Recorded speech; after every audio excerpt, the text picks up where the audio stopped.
बऱ्याच लोकांना हे प्रश्न पडतो की आम्ही शेअर मार्केटमध्ये पैसे गुंतवायला पाहिजे का? फिक्स डिपॉझिट किंवा सोन्यामध्ये गुंतवणूक खराब आहे का? तसं पाहायला गेलं तर लोकांना सर्वात कमी डोके लावून दोनच गुंतवणूक करता येतात. पण चला या व्हिडिओमध्ये मी तुम्हाला सांगेल की तुम्ही फिक्स डिपॉझिट आणि सोन्यासह शेअर मार्केटमध्ये का गुंतवायला पाहिजे. तर नमस्कार मित्रांनो, मी अनमोल तुम्हाला माझ्या चॅनल अनमोल पवारवर स्वागत करतो. शेअर बाजार गुंतवणूकदारांना कालांतराने आपल्या भांडवलावर व्याज मिळून संपत्ती निर्माण करण्याची परवानगी देतो. ते विविध क्षेत्रांमध्ये विविधता आणण्याची, जोखीम कमी करण्याची आणि पोर्टफोलिओमध्ये स्थिरता वाढवण्याची एक संधी देते. या व्यतिरिक्त स्टॉक बहुतेकदा लवचिक म्हणजेच फ्लेक्झिबल आणि तरल म्हणजे लिक्विड अशा स्वरूपाचे असतात, ज्यामुळे गुंतवणूकदारांना त्यांची आर्थिक उद्दिष्ट पूर्ण करण्यासाठी त्यांच्या होल्डिंग समायोजित करण्याची परवानगी मिळते. शेअर बाजारात गुंतवणूक केल्याने अनेक संभाव्य फायदे मिळतात, ज्यात जास्त परतावा, लाभांश उत्पन्न, विविधीकरण आणि तरलता यांचा समावेश आहे. यामुळे कंपन्यांमध्ये मालकीची भावना देखील निर्माण होते आणि महागाईवर मात करण्यास मदत होऊ शकते. गेल्या काही वर्षात अनेक गुंतवणूकदारांनी, मग ते नवे असो किंवा अनुभवी असोत, शेअर्समध्ये नियोजन आणि गुंतवणूक करून लक्षणीय नफा मिळवला आहे. बॉन्ड किंवा बचत खात्यांसारख्या इतर गुंतवणूक पर्यायांपेक्षा शेअर्सने ऐतिहासिकदृष्ट्या जास्त परतावा दिला आहे, कारण कंपन्यांच्या वाढीशी आणि यशाशी स्टॉक जोडलेले असतात, ज्यामुळे कालांतराने लक्षणीय भांडवली नफा होऊ शकतो. अनेक कंपन्या त्यांच्या नफेतील काही भाग भागधारकांना लाभांशाच्या स्वरूपात वाटतात.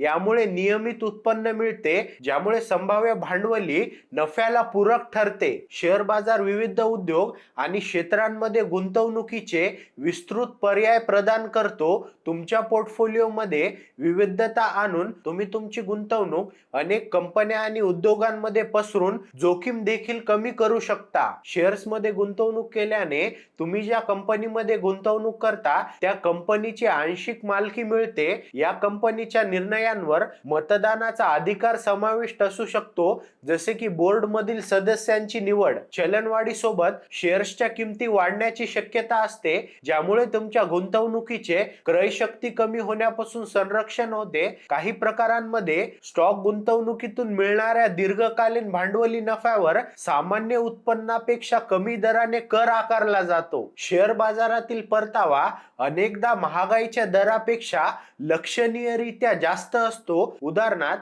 1913 पासून दीर्घकालीन चलनवाढीचा दरवर्षी सुमारे 3.1% आहे. तो शेअर्समध्ये मिळणाऱ्या दुहेरी अंकी वार्षिक परताव्याच्या तुलनेत आहे. महागाईपासून बचाव करण्यासाठी शेअर्स हा एक चांगला मार्ग आहे. अनेक कंपन्या गुंतवणूकदारांना लाभांश किंवा त्यांच्या नफ्याचा काही भाग देतात. बहुतेक कंपन्या तिमाही लाभांश देतात. लाभांश उत्पन्न गुंतवणूकदाराच्या पगारात किंवा निवृत्ती उत्पन्नात भर घालण्यास मदत करू शकते. बहुतेक स्टॉक्स मोठ्या स्टॉक एक्सचेंजवर सार्वजनिकरित्या व्यवहार करतात, ज्यामुळे त्यांचे खरेदी आणि विक्री करणे हे सोपे होते. यामुळे रिअल इस्टेट गुंतवणुकीसारख्या इतर पर्यायांच्या तुलनेत स्टॉक अधिक तरल गुंतवणूक बनतात, जे तुम्ही लवकर विकू शकत नाही. तुम्ही स्टॉकच्या माध्यमातून अनेक वेगवेगळ्या उद्योगांमध्ये सहजपणे वैविध्यपूर्ण पोर्टफोलिओ तयार करू शकता, ज्यामुळे तुमचे एकूण गुंतवणूक पोर्टफोलिओमध्ये विविधता येऊ शकते. तुमच्या पोर्टफोलिओमध्ये रिअल इस्टेट, बॉन्ड्स आणि म्युच्युअल फंड देखील समाविष्ट असू शकतात, ज्यामुळे तुमचा एकूण जोखीम प्रोफाइल कमी होतो आणि परतावा देखील सुधारतो. ज्या गुंतवणूकदारांनी त्यांच्या कष्टाचे पैसे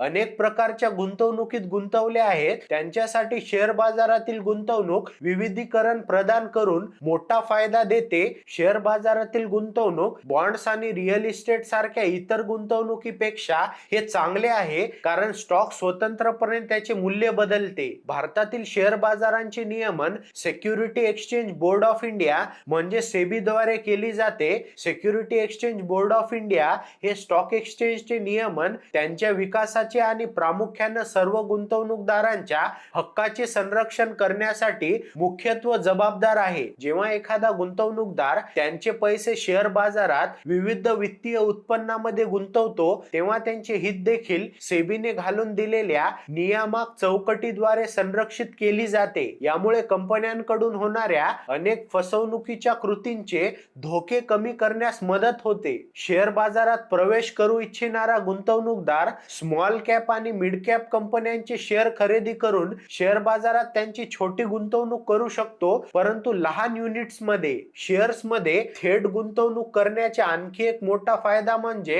गुंतवणूकदार त्यांच्या स्वतःच्या आवडीनुसार खरेदी करू शकतो आणि दरमहा विशिष्ट रक्कम गुंतवणे बंधनकारक नाही. या सर्व माहितीनुसार मी अशी आशा करतो की तुम्हाला स्टॉक काय आहे आणि तुम्हाला यामध्ये कसे आणि किती गुंतवायला पाहिजे हे कळलं असेल. तर या व्हिडिओमध्ये एवढंच. मी तुम्हाला पुन्हा भेटेल अशाच एक नवीन व्हिडिओमध्ये. तोपर्यंत जय हिंद, जय महाराष्ट्र.